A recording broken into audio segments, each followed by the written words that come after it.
La campaña de Rusia causó más de 25 millones de muertos. ¿Por qué se libró este combate? Hitler había considerado la eventualidad de un ataque a Rusia desde que subió al poder o incluso antes, ya que en Mein Kampf escribió: si queremos extendernos, tenemos que pensar en Rusia. El destino mismo apunta hacia esa dirección.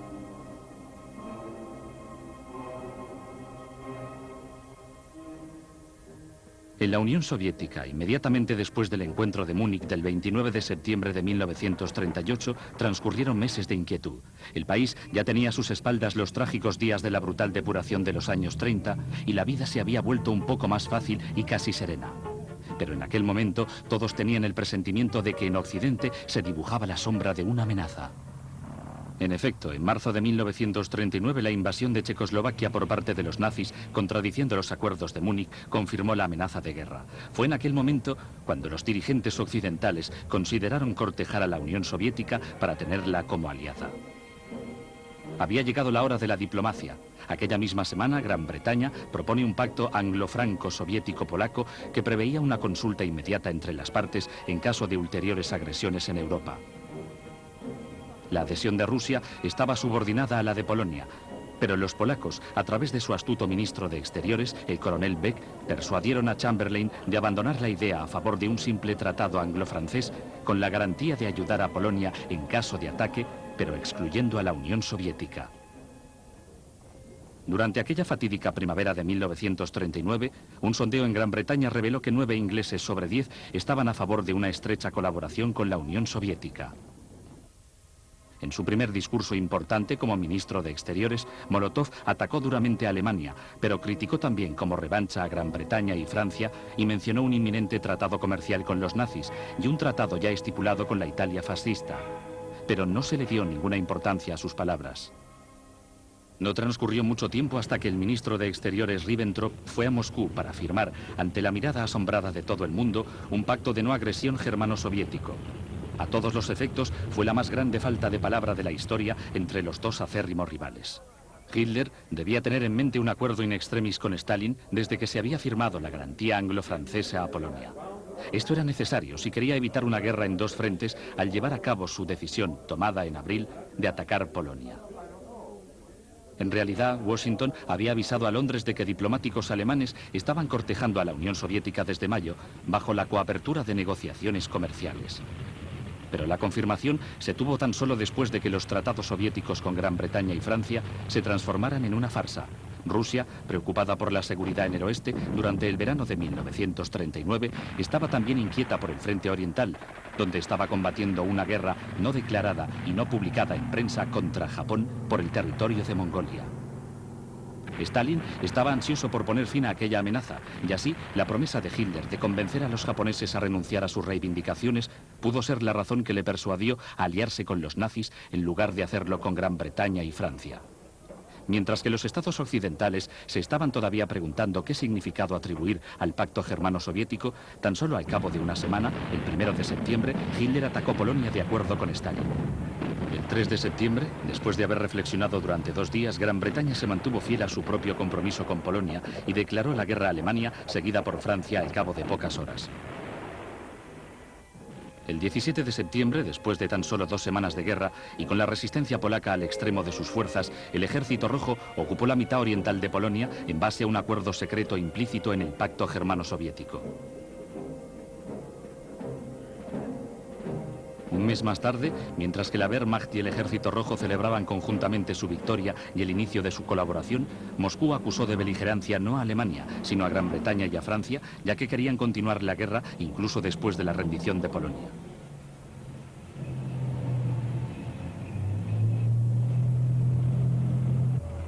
Después de haber protegido aparentemente las fronteras occidentales y orientales, Rusia dirigió su atención al norte, en los confines con Finlandia, a la cual le pidió efectuar una permuta, el territorio finlandés hasta 30 kilómetros de Leningrado y desde el cual la segunda ciudad rusa hubiera podido ser bombardeada a cambio de una parte mucho más extensa de territorio de la Unión Soviética. Pero los finlandeses demostraron ser obstinados. La guerra, que explotó en noviembre de 1939, le costó a los rusos casi 1 millón de vidas y destruyó de una vez por todas la fama de invencibilidad del Ejército Rojo. Este detalle no pasó desapercibido por Hitler. Los finlandeses resistían con heroísmo. Sin embargo, por parte de Rusia, la guerra fue llevada del peor modo posible, ya sea desde el punto de vista militar como del diplomático, sin animar a los amigos ni hacer reaccionar a los países neutrales. El temor de los soviéticos se intensificó cuando en febrero de 1940 el portavoz personal de Roosevelt, Sumner Welles, visitó Berlín, Roma, Londres y París, pero no Moscú, para intentar negociar la paz. De ahí la premura con la que Stalin puso fin a la guerra a tan solo 4 meses de su inicio y sin que los finlandeses fuesen completamente vencidos. El temor de una repacificación entre los líderes occidentales y Hitler, que habría dejado campo libre a los nazis con respecto a la Unión Soviética, obsesionará a Stalin hasta el momento del ataque alemán. La misma Rusia, obviamente, se dio cuenta de que el Ejército Rojo había hecho un mal papel en la batalla contra los finlandeses e intentó remediarlo presa de pánico.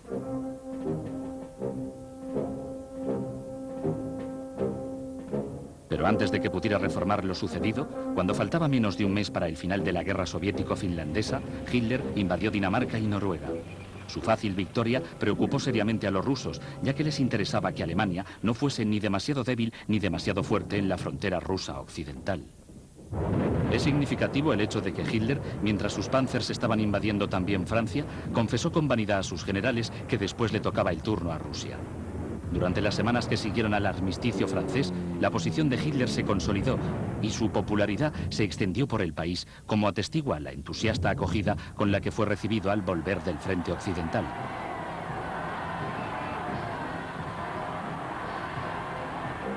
Desde hace tiempo, Stalin ya se había fijado en Letonia, Lituania y Estonia y sus territorios de Rumanía conocidos como Besarabia y Bucovina del Norte. Por eso, aprovechó el momento en que Hitler estaba concentrado en otros frentes para ocuparlos, primero moviéndose hacia el norte y después hacia el sur. De hecho, para los soviéticos, la respetuosidad del joven rey rumano Miguel y el apoyo del general Antonescu a los nazis eran fuente de una creciente aprensión. Para Alemania, Rumanía era el único proveedor de petróleo indispensable para alimentar los medios bélicos. Aunque estaba preocupado en aquel momento, Hitler no se atrevió a confrontarse con los soviéticos, ya que su ejército estaba todavía ocupado en Occidente. Por eso, intentó con la diplomacia incluir a los Balcanes en la esfera alemana. Primero invitó en otoño al rey Boris de Bulgaria y después a Miguel de Rumanía y al príncipe Pablo de Yugoslavia.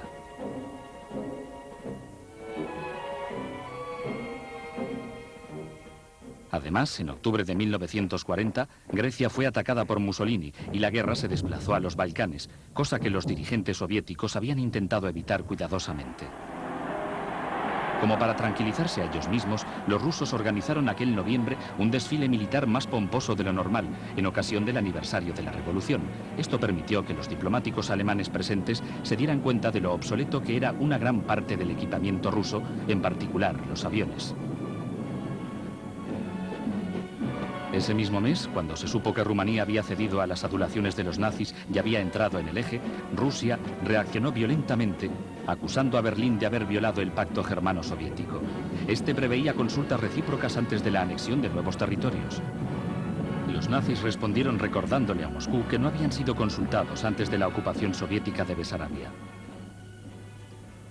Además, Hitler anunció la firma de una alianza militar entre Alemania, Italia y Japón, anuncio que iba dirigido probablemente tan solo a los Estados Unidos e Inglaterra. Frente a las inevitables protestas de Moscú, aquel noviembre de 1940, Hitler invitó a Molotov a Berlín para aclarar la situación. Pero la visita tuvo un efecto desastroso sobre las relaciones entre Rusia y Alemania. Se dice que el encuentro con Molotov sirvió solamente para reafirmar la intención de Hitler de aplastar a Rusia.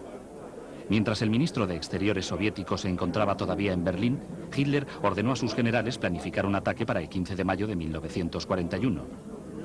Antes de final de mes, se preparó un esquema detallado al que Hitler dio por primera vez el nombre de Operación Barbarroja, por el sobrenombre dado a Federico I el Grande, que tenía como principal objetivo el engrandecimiento y fortalecimiento del Imperio Germánico. Los generales de Hitler tenían algunas reservas con respecto a la decisión de atacar a Rusia, ya que con Gran Bretaña, que todavía resistía por el oeste, significaba cometer el error imperdonable de combatir sobre más de un frente. Error que también el Mein Kampf consideraba gravísimo desde el punto de vista militar. En otoño de 1940, Hitler sostenía, y no sin razón, que Gran Bretaña, lejos de ser vencida, no era ciertamente una amenaza, al menos por el momento. Por eso, según él, no había ningún verdadero frente occidental. Una guerra en el este hubiera constituido el único frente si hubiese sido una guerra relámpago. Pero Hitler no había comprendido el verdadero significado de la fallida capitulación de las fuerzas aéreas británicas en la batalla de ese otoño. No había entendido que la situación militar había acusado un cambio decisivo desde que él había ideado Barbarroja. La Luftwaffe no había sometido a Inglaterra y ya no era aquel ejército invencible de la Wehrmacht que había sido en Polonia y en Francia. Pero la moral de la Wehrmacht estaba en su punto culminante y los generales estaban decididos a todo, ya que Hitler les rendía honores con medallas y reconocimientos, y como los monarcas feudales prometía opulentos botines en el este. Ejercía un gran poder sobre ellos, los había alienado, habrían ido donde él hubiera querido. Años antes, Hitler había escrito: «Los ejércitos no existen para organizar la paz, existen solo para la triunfal actuación de la guerra».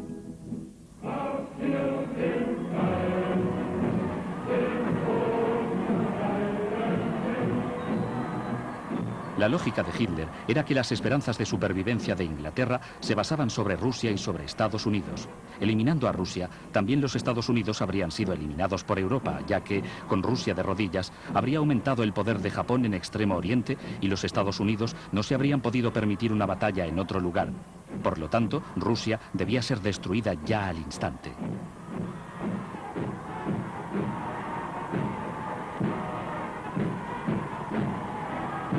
En la primavera del 41, el ejército alemán permanecía invicto, aunque en realidad había sido puesto poco a prueba.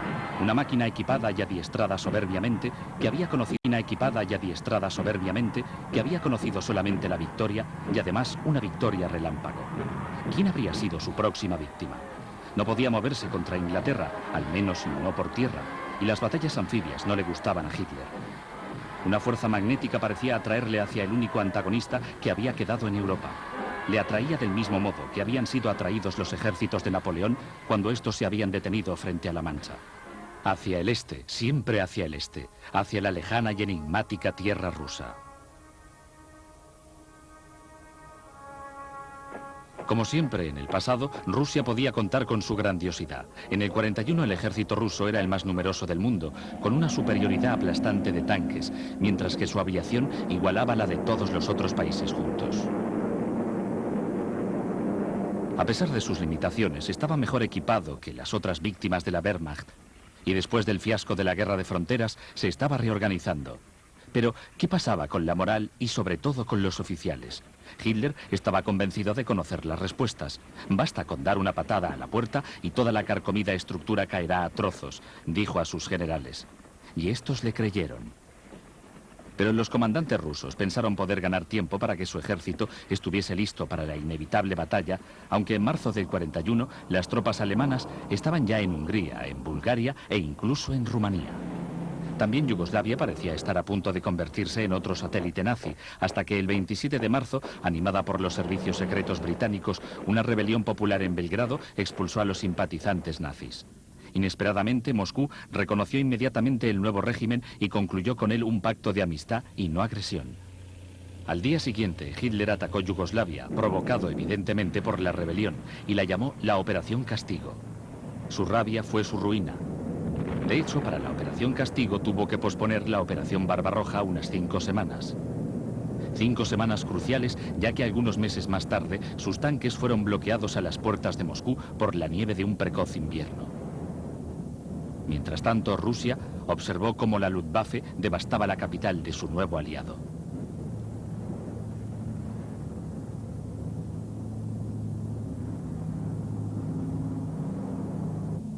Ese mismo día, Hitler se dirigió hacia Grecia, de nuevo sin que Rusia pudiera hacer nada para detenerle.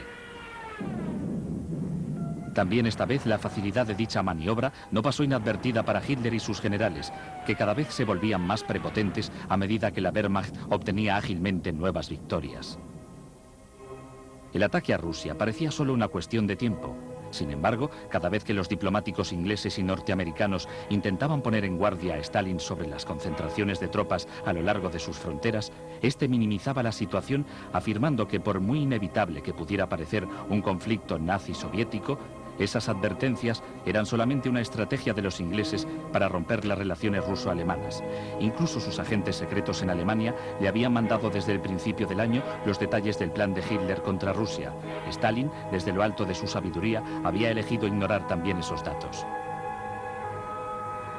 Incluso ese año, Moscú organizó un desfile militar grandioso en ocasión de la fiesta de los trabajadores, con el fin de tranquilizar al pueblo ruso frente a los persistentes rumores de un inminente conflicto soviético-alemán. Rumores que el embajador alemán repitió meticulosamente en Berlín, no habiendo sido informado del secreto Barbarroja. De todas formas, 4 días más tarde, Stalin cambió de actitud y avisó a los recién graduados de la Academia Militar de Moscú para que se prepararan a afrontar en cualquier momento un ataque alemán por sorpresa. Asumió también el mando del gobierno soviético y del Partido Comunista. En cualquier caso, la actividad diplomática soviética estaba todavía concentrada en mantener acallada a Alemania a toda costa y evitar cualquier pretexto válido para atacar a la Unión Soviética. De ese modo, se intentaba aplazar el ataque hasta el invierno, cuando las condiciones de lucha hubieran favorecido a los soldados soviéticos, o bien hasta la primavera del 42, cuando se hubiera completado la reorganización del Ejército Rojo. Mientras tanto, Molotov se preocupaba de contentar a Hitler consiguiéndole grandes cantidades de trigo y materias primas que habrían sido rápidamente enviadas de nuevo a Rusia bajo forma de balas y bombas. Cualquier deseo de Berlín era realizado, no importaba lo embarazoso que fuera para el orgullo nacional. Se apartaba incluso la vista frente a las crecientes incursiones sobre el territorio soviético por parte de los aviones de reconocimiento alemanes. Fueron denunciadas 500 violaciones de este tipo, pero nadie reaccionó. A pesar de todo, las defensas permanentes fueron reajustadas superficialmente, aunque los espías soviéticos hubiesen contado unas 300 pistas de aterrizaje de reciente construcción en un radio de 200 kilómetros al oeste de la frontera. Stalin se regocijaba ante el hecho de que Alemania le había garantizado que estas concentraciones de tropas estaban allí para engañar a los ingleses y distraer su atención de la invasión de Inglaterra planificada para ese verano. Incluso el 14 de junio, cuando 3 millones de soldados alemanes y millares de cañones y tanques fueron escondidos en los bosques de la Polonia alemana, Stalin difundió un informe en el cual volvió a desmentir los temores rusos de un ataque por parte de Alemania y reafirmó su confianza en la amistad y la buena fe de los alemanes. Un informe tan patético como los serios discursos de Chamberlain en Múnich.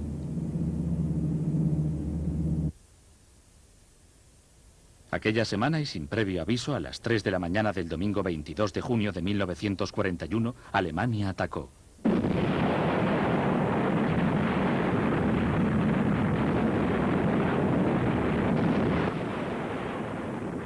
Los relampagueos de 10.000 cañones iluminaron el cielo de Oriente desde el mar Báltico hasta el mar Negro a lo largo de 1.500 kilómetros.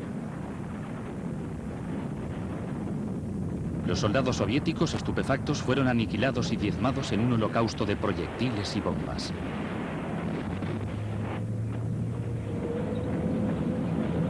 Sorprendidas mientras dormían por el estruendo de los tanques, las tropas de vanguardia fueron destrozadas mientras intentaban llegar a los búnkers y a las trincheras. Los radiooperadores alemanes interceptaban repetidamente a lo largo de toda la línea la misma patética señal: hemos sido atacados, ¿qué tenemos que hacer? Y la respuesta que llegaba del cuartel general soviético era casi siempre: ¿estáis locos? ¿Por qué vuestro mensaje no está codificado?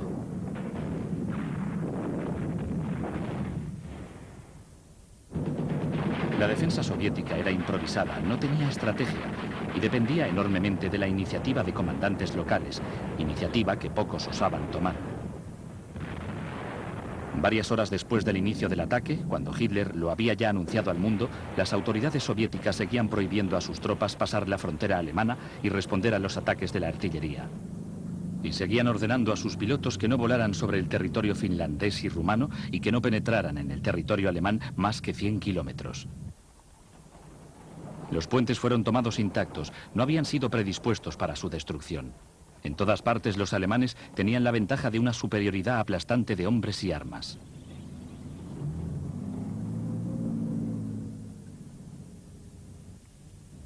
El primer día fueron aniquiladas 3 divisiones de infantería rusa y otras 5 fueron destruidas. El segundo día, con 2000 aviones rusos destruidos, la aviación más fuerte del mundo, por lo menos desde el punto de vista numérico, había sido casi aniquilada.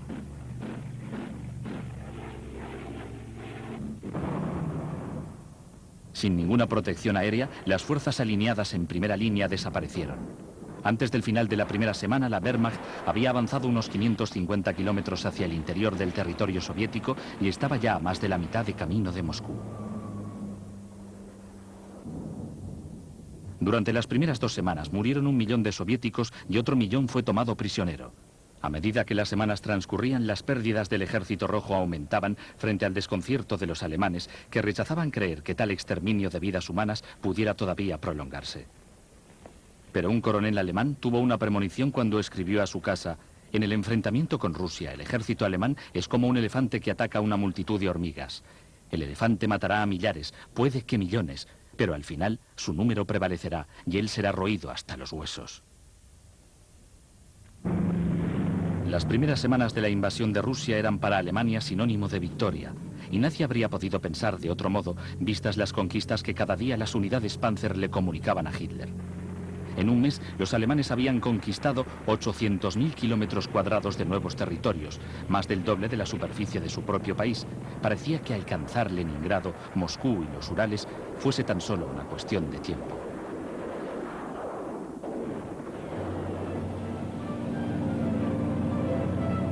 ¿Quién habría pensado entonces que esos mismos presuntuosos panzers quedarían bloqueados en un lugar llamado Stalingrado, que habrían sido capturados y destruidos en un lugar llamado Kursk, y que en 4 años, 4 extenuantes, sangrientos y destructivos años, los nazis habrían sido repelidos a los búnkers de Berlín?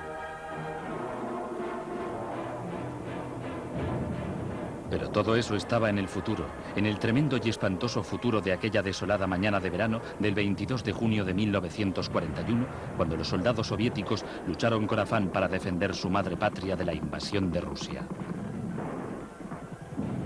Hitler había anunciado con orgullo a sus generales: cuando comience la operación Barbarroja, el mundo entero contendrá la respiración. Cuando acabó la invasión de Rusia, Hitler estaba muerto y el mundo entero respiró aliviado.